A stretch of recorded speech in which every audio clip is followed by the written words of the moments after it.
Cube Radio. En direct à LCN. En direct à LCN. 30 minutes, c'est l'heure de notre rendez-vous quotidien avec Philippe-Vincent Foisy. Allô, Philippe-Vincent? Salut Audrey. Bon lundi.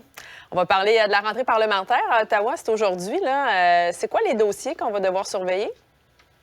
Il y en a pas mal. Le budget, d'abord et avant tout, je pense que ça va être l'événement majeur au cours des prochains mois parce que, bon, il y a cette inflation galopante encore, les taux d'intérêt qui font mal.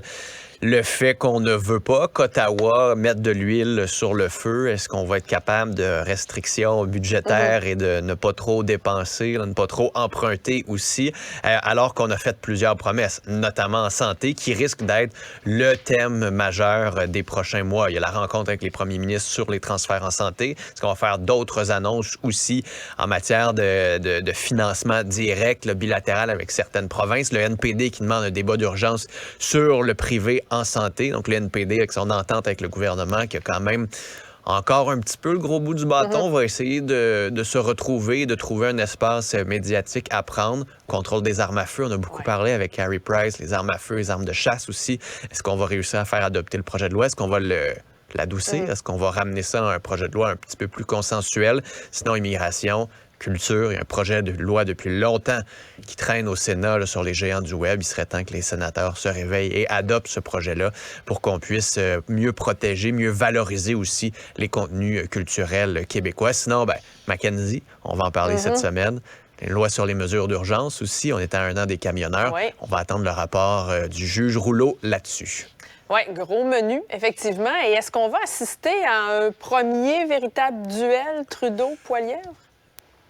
J'ai l'impression que oui, on s'est un peu réchauffé lors des derniers mois, après l'élection de Pierre Poilievre, qui cherchait un peu ses marques. Justin Trudeau est revenu avec des petites attaques un peu faciles là, sur les bitcoins et autres. Alors que là, on a comme vu les discours s'affiner quand même. Les attaques aussi sont beaucoup plus précises. On est les deux dans des thèmes assez différents. Là. Pierre Poilievre qui dit « tout est brisé en ce moment au Canada, rien ne va plus ». Justin Trudeau qui est toujours dans son sirop un peu vertueux de « tout est possible ». Si nous travaillons ensemble, il faut travailler ensemble si on veut que tout le monde soit ensemble et soit content. Mais les attaques l'un vers l'autre fonctionnent quand même très bien. Justin Trudeau qui dit, regardez, en ce moment, oui, c'est difficile, mais on faut se serrer les coudes et l'autre est en train de souffler sur les braises de la frustration.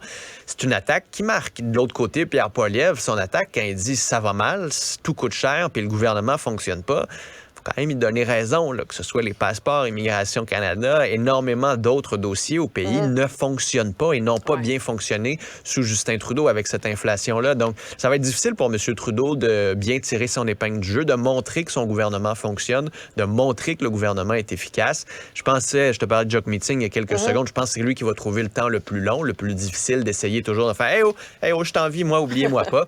Alors que le Bloc québécois, lui, risque de trouver une belle voie de passage entre Justin Trudeau et Pierre Poilievre au Québec en défendant le nationalisme, en défendant les positions de l'Assemblée nationale.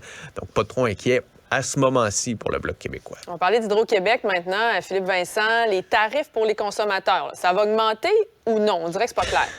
Je sais pas. Je sais pas. C'est un peu compliqué à suivre. J'écoutais Pierre Fitzgibbon au Monde à l'envers vendredi parler des barrages, dire que c'est vraiment une solution de dernier recours. Va falloir faire de l'éolienne avant, pourrait faire du solaire. Tant mieux. Sauf qu'en même temps, c'est pas vraiment le discours. François Legault, là. Ben c'est ça. François Legault, lui, disait plutôt non, les barrages, c'est important, ça va en prendre. Faut avoir des projets. On a déjà des projets. Faut négocier avec Terre-Neuve. Ça nous prend des barrages. Ayons des barrages. Là, tu dis, OK, est-ce que vous vous parlez? Parce que c'est un peu la même chose sur les tarifs. On veut augmenter les tarifs pour les entreprises. Tant mieux celles qui n'aident pas à décarboner le Québec, qu'on les fasse payer plus cher notre électricité. C'est un bien collectif. On peut avoir plus de richesses collectivement et c'est tant mieux.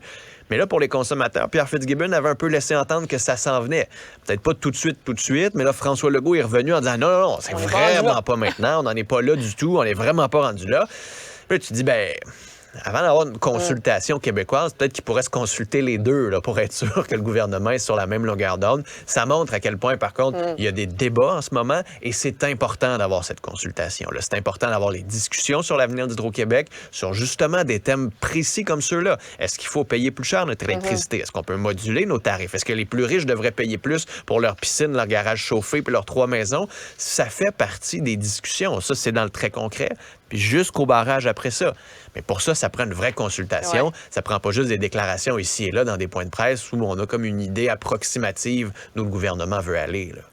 Ça amène la réflexion. Merci beaucoup, Philippe Vincent. On se reparle.